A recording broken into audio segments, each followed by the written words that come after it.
It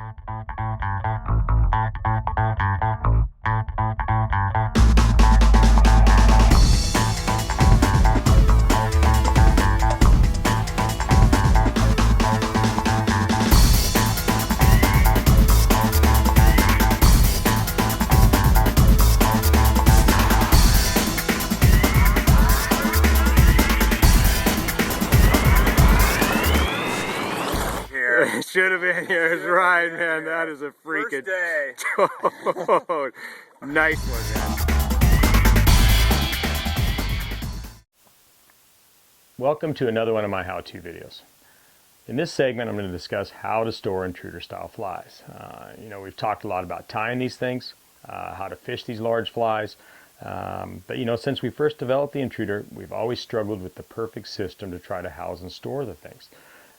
Over the years, we've done everything from throw them in our shirt pockets to cramming in our front wader pouch, to try to store them in our sandwich containers, to now ultimately most people store them in these plastic Plano style boxes. But as you can see, this isn't the perfect system either. You can see there's materials hanging out all sides of this box.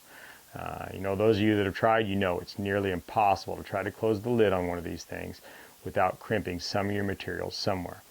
And that's no big deal if you're trying to house a $1.95 woolly bugger that only takes a couple minutes to tie. But when you're trying to house a fly that can take an hour longer to tie, it really, really hurts every time you close the lid on one of these things. What I have here is I have a box of flies that a customer of mine sent to me. They're beautiful flies. The guy obviously ties a really nice fly. I have here is a large tube style intruder that he tied. It's a beautiful bug. Obviously took the guy some time to tie. But as I try to cram it back in the box, get all its arms and legs back in here, while at the same time these other ones are trying to jump out because they're so eager to go fishing, you find it's nearly impossible to get all the parts and pieces back in here, where when you close the lid, you don't crimp some of the materials somewhere. And it's a real shame. You can see I've only had these flies a short time, and I've already pinched the tips off the peacock hurls, crimped the flashaboo here on the end, and I've ultimately damaged a really beautiful fly in just trying to store it, and it's a real shame. So what I've done is I've come up with what I think is the perfect storage system for intruders and other big wigglies, and I call them my Truder Tubes. They come in a 4 and a 5-inch size, obviously depending on the size fly you're trying to house. But what this system does is it gives each fly its own individual storage case. And you can see as I pop the lid on this one and set it free, each fly is stored in its own individual house. The first tube storage system for flies that I saw was actually created by a friend of mine who lives in BC. His name's Steve Puri. And I was so impressed with the concept because it provided me with a way where I was able to store my flies where I didn't damage the materials like we talked about with the Plano style box. But two is the fact that I was able to put my wet flies away where I didn't have to worry about colors bleeding from one fly to the next. Because in the past I'd always clip my fly off, I'd throw it on my front wader patch here where it ultimately ended up falling off and I would lose it. Or I'd just throw it in my front wader pouch where it ultimately ended up getting destroyed. So this system provided me with a way where I was able to store my wet flies where I didn't have to worry about one fly damaging another. But 3 is the fact that I no longer had to cram or squish my fly into a box and damage the profile of my fly.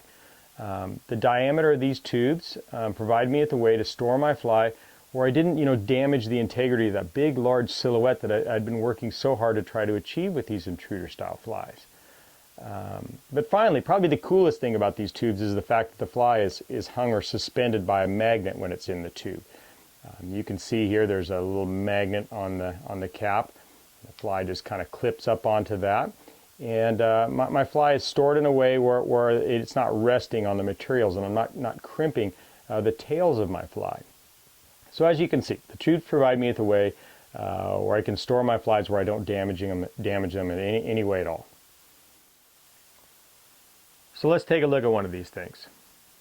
First off, I offer tube lengths that are long enough to accommodate most any size intruder.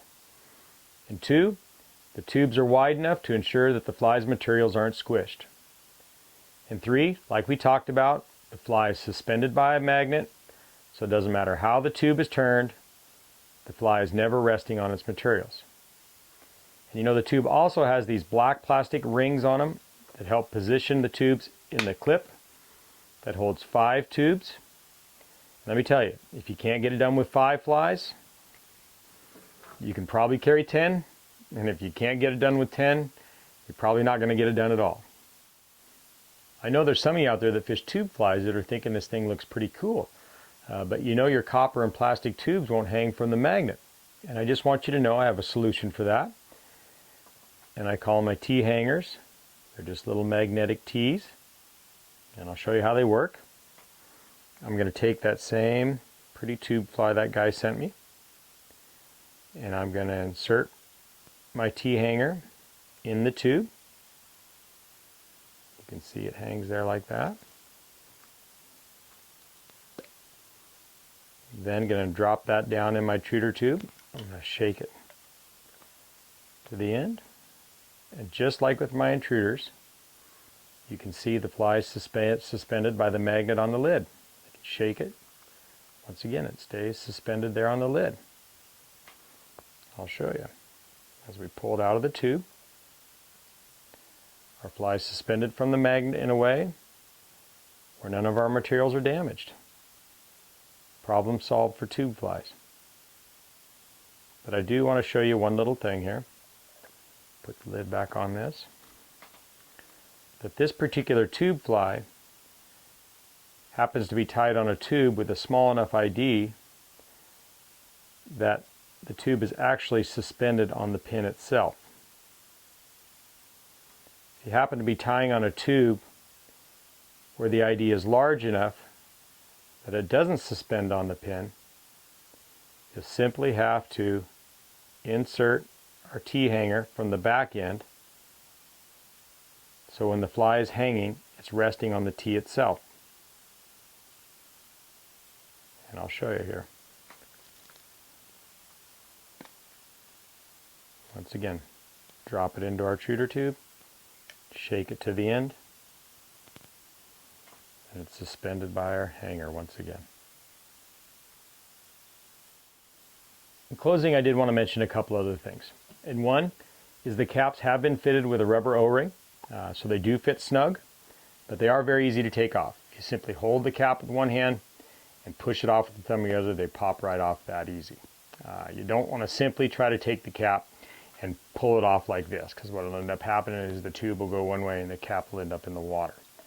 So once again, hold the cap with one hand, push it off with the thumb of the other, and they pop off that easy. It's simple. 2, I do offer the tubes in custom lengths. If you're looking for something other than our standard lengths, I have saltwater guys out there that are using tubes up to 12 inches long, and I have some trout guys that are using tubes that are 3.5 inches long. So like I say, if you're looking for something other than our standard 4 or 5 inch models, get a hold of me, we'll take care of you. Lastly, we're not too far off from having a small 11 by 13 boat bag. That will be a waterproof bag with a splash-proof zipper that will have a water-resistant foam insert that will hold 30 tubes and 2 loaded clips. So you can have 40 flies with you at any given time. And like I said, we're not too far off from having that, so check back in. Anyway, I hope the Truder Tubes work for you. They work great for me.